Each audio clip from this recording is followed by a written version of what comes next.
Malaking bagay ang STEM sa Pilipinas.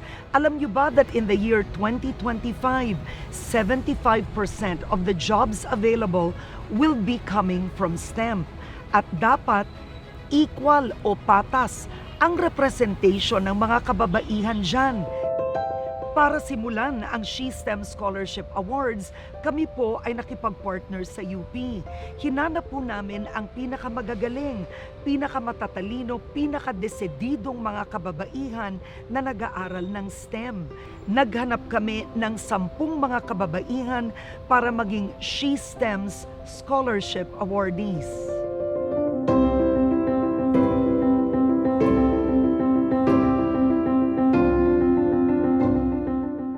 I'm Sofia Riz Bañados, and my goal is to become a neuroscientist because I believe that science should be for the people and I want to discover something that would help the people.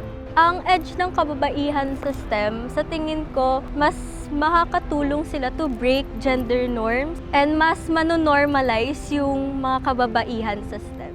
Hi, I'm Gwen. Pangarap ko po maging chemical engineer in the research and development industry, specifically po sa beauty, food, and health and wellness sector. Ang ultimate dream ko po ay ma-boost yung local economy by encouraging and eventually undertaking yung establishment ng mga local manufacturing plants in the Philippines, specifically sa cosmetics po. Ang natutunan ko po is sa STEM, ang laki ng potential mag-improve. Kaya rin po siguro importante na accessible yung resources sa mga tao.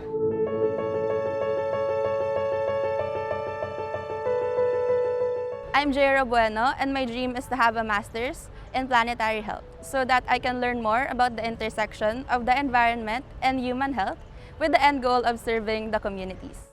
Parang hindi masyadong maraming women in STEM kasi nga walang mga mentors na women in STEM.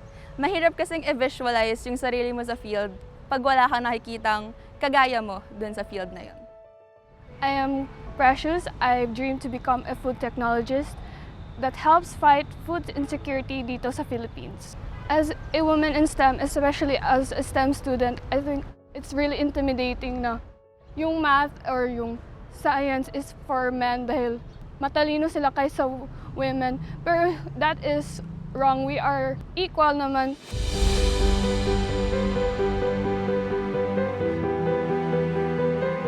I am Crizal Carmona and I aspire to be a distinguished geologist who will leave a lasting legacy in the field of environmental conservation and disaster risk reduction, especially that Philippines is a disaster-prone country and is very vulnerable to climate change.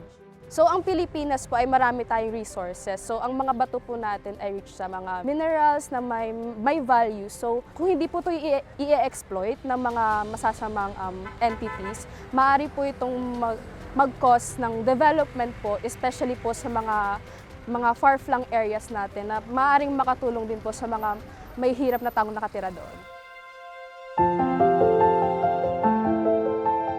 The SheSTEM Scholarship Awards is solely focused on women STEM students. We are starting off with 120,000 pesos a year. Hindi lang po ito pagbibigay ng pera at tulong sa kanila. Many of our STEM students, they know their dreams, they know where they want to go, but they don't know how to achieve it.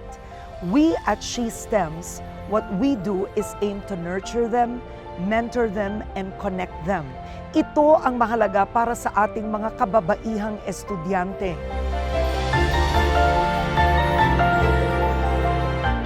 I'm Kate, and I wanted to become an astrostatistician. Hopefully po, through us, ma-encourage talaga sila to take up STEM sa mga bata nasa barangay nyo or sa relatives mo na sabihin mo na mag-take up ka ng STEM kasi marami talagang opportunity sa STEM. Sa ganung paraan po siguro, yun yung gagawin ko para maka-encourage pa po ako ng mga kababaihan to take up STEM. I'm Cristel and I plan to pursue a higher degree of education in geomatics with a specialization in remote sensing and hopefully work closely with the national agencies here in the Philippines, like the Philippine Space Agency or the National Mapping and Resource Information Authority as a research specialist in order to serve the Filipino people. yung mga physically demanding jobs, hindi nila nakikita na suitable for women. Hindi naman limitasyon yung pagiging babae. Kaya ko magbuhat ng mga mabibigat na gamit and I don't think na naging limitation kahit kailan yung gender ko sa kahit anong work na binigay sa akin. I am Eliza po, and my dream is to contribute in creating a resilient and sustainable future po. If we have equal numbers of men and women in STEM, mas magkakaroon po tayo ng diverse information and ideas, and this will help us to create a more functional community po. I am Claire Hardal and I'm a BS Statistics student in UP Diliman. This award is very special to me because it will help continue my studies, give back to my family, and pursue my dreams. Ako po si Raisa Junio at ang pangarap ko po ay maging physician scientist to cure and diagnose rare diseases. Mahalaga na may mga Pilipina sa STEM dahil walang masyadong mga babaeng pumapasok sa kurso na to dahil nadi-discourage na sila at ang daming mga lalaking pumapasok sa kurso na to dahil sila ang binibigyan ng espasyo sa lugar na to at dapat tayong lumaban, dapat nating angkinin itong espasyo na to.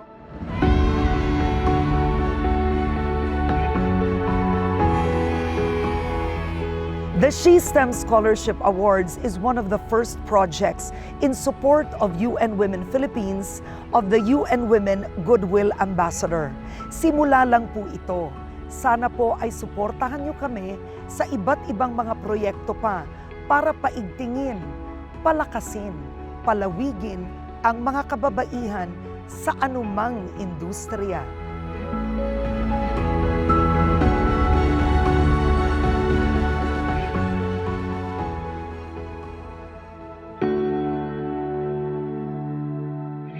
Join us in creating a more gender-equal world. Let's create more women role models not just in STEM, or in sports, or in different industries, or even in education. When we empower girls and women, we empower the family, the community, the country, the world.